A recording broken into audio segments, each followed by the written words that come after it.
It began like any other afternoon. Sunlight spilling across polished marble floors, the quiet hum of luxury filling the air. Amelia Johnson walked into a bright, shiny jewelry store, thinking it would be a quick stop. But in just a few minutes, everything changed. The smiles from the staff faded, replaced by cold stares and quiet whispers. Then came the shocking words, accusing her of stealing. They didn't know she was a successful lawyer, or that her husband owned the mall they stood in. They only saw the color of her skin. What happened next would turn a simple shopping trip into a fight that shook the entire city. Amelia Johnson was the kind of woman who carried herself with quiet confidence. She worked hard to become one of the most respected lawyers in the city, and she had built a life she was proud of with her husband, Derek. Derek wasn't just successful, he owned one of the largest shopping malls in the state. Together, they lived a life that many would dream of, but one that Amelia never took for granted. That Saturday afternoon, Amelia decided to visit the mall to find a special gift for her friend's birthday. She walked past familiar stores, greeting a few people who recognized her. Eventually, she stepped into an elegant jewelry shop with bright lights, glass displays, and the faint smell of expensive perfume in the air. The place was quiet, almost too quiet, as she began looking at a display of gold bracelets. At first, she didn't notice the shift in the air. A saleswoman glanced at her, then quickly looked away. A man behind the counter whispered something to another employee. Their eyes followed her every move, not with curiosity, but with suspicion. Amelia continued browsing, trying to ignore it, but the tension was growing. She could feel it in the way the staff moved closer, the way their voices dropped when she walked past. She was used to handling high-pressure situations in court, but this was different. This was personal. She didn't know it yet, but the people in that store were about to make a decision that would not only embarrass her in public, it would set off a chain reaction that would change everything. Amelia leaned closer to the glass case, admiring a delicate diamond necklace. She thought about how it might look on her friend, smiling to herself. But her smile faded when she heard footsteps approaching from behind. "Ma'am, could you please step away from the display?" a voice said sharply. Amelia turned to see the store manager, a tall woman with stiff posture and a tight smile that didn't reach her eyes. The manager's tone wasn't polite, it was accusing.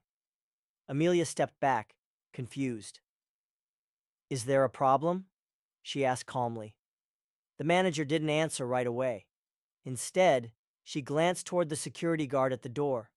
The guard, a stocky man with a deep frown, began walking over. A small crowd of shoppers started to notice. Some pretended not to look, but others openly stared. Amelia felt a sinking feeling in her chest. She had seen this before, too many times.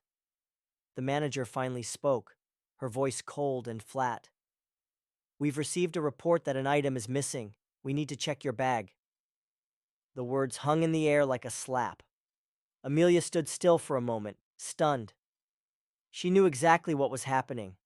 There had been no report, no missing item, just an assumption based on the color of her skin. People were watching now, their expressions ranging from curiosity to judgment. The guard stopped just a few feet away, blocking her exit. The manager crossed her arms, waiting. Amelia could feel her heartbeat in her ears.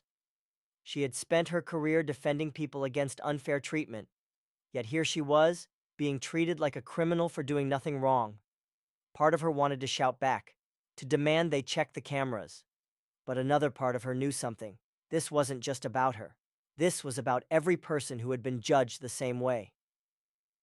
Slowly, Amelia opened her bag, her hands steady even though her stomach churned.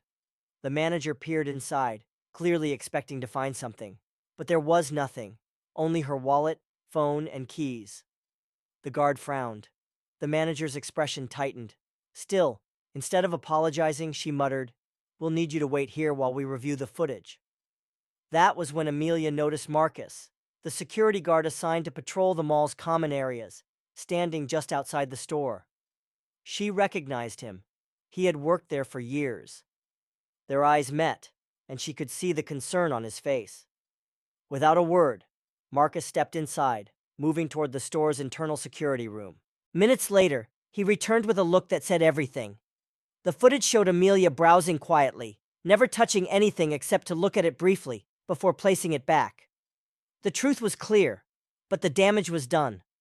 Strangers had seen her accused, seen her treated like a suspect, and Amelia knew the story wouldn't end here. Because this wasn't just an insult. This was the start of something much bigger, and she intended to make sure the people responsible would face the consequences. Amelia took a slow breath, steadying herself.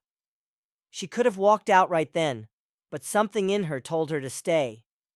This wasn't just about clearing her name. It was about making sure they couldn't do this to anyone else. The manager shifted uncomfortably as Marcus explained what the cameras had shown. "She didn't take anything," he said firmly. "There's nothing on the footage, nothing in her bag. You made a mistake." But instead of apologizing, the manager's lips tightened. "We were only doing our job," she said quickly, as if that would erase the public humiliation. Amelia looked around. The small crowd had grown. Shoppers were standing just outside the store, peeking in. Some had their phones out, recording. In that moment, Amelia made a choice. She reached into her purse, pulled out her phone, and started taking photos of the staff, the store interior, and the security guard who had blocked her exit. The manager's eyes widened. "I'll be reporting this," Amelia said, her voice calm but strong. The guard stepped forward. "Ma'am, there's no need for—" "Oh, there's every need," Amelia cut in, still keeping her tone even. She turned to Marcus. "Could you please save a copy of that footage?" Marcus gave a small nod. "Already done." The manager began to realize who she was dealing with, but it was too late. Amelia left the store without another word. Her heels clicked against the polished floor as the crowd parted for her. Every step was deliberate, her head held high.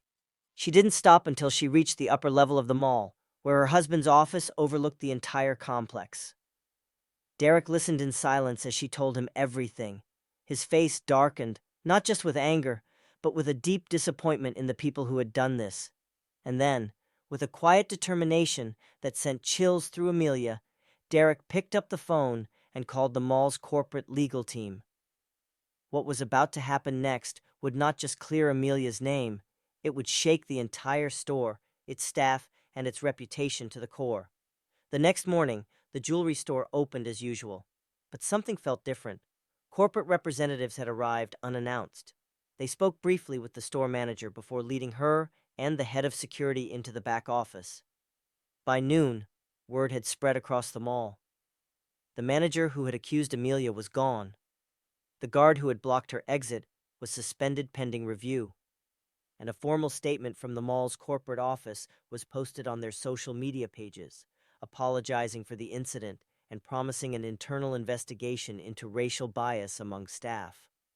But for Amelia, it wasn't just about an apology. She'd spent years defending others against this kind of injustice, and she knew how often it went unseen. This time, it had been seen by dozens of witnesses and caught on camera. There was no denying it. She agreed to speak with local news stations, sharing her experience, not for revenge, but to show people how subtle racism could still cause real harm. The interviews sparked conversations online, with many people sharing their own stories of being judged unfairly. A week later, Amelia walked through the mall again. This time, shoppers greeted her warmly.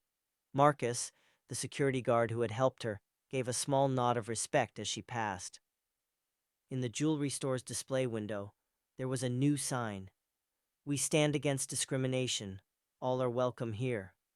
Amelia knew signs alone couldn't fix everything, but it was a start.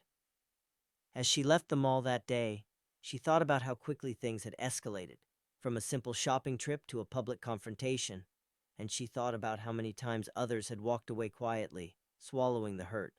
This time, she hadn't walked away. She had stood her ground. Because the truth was simple.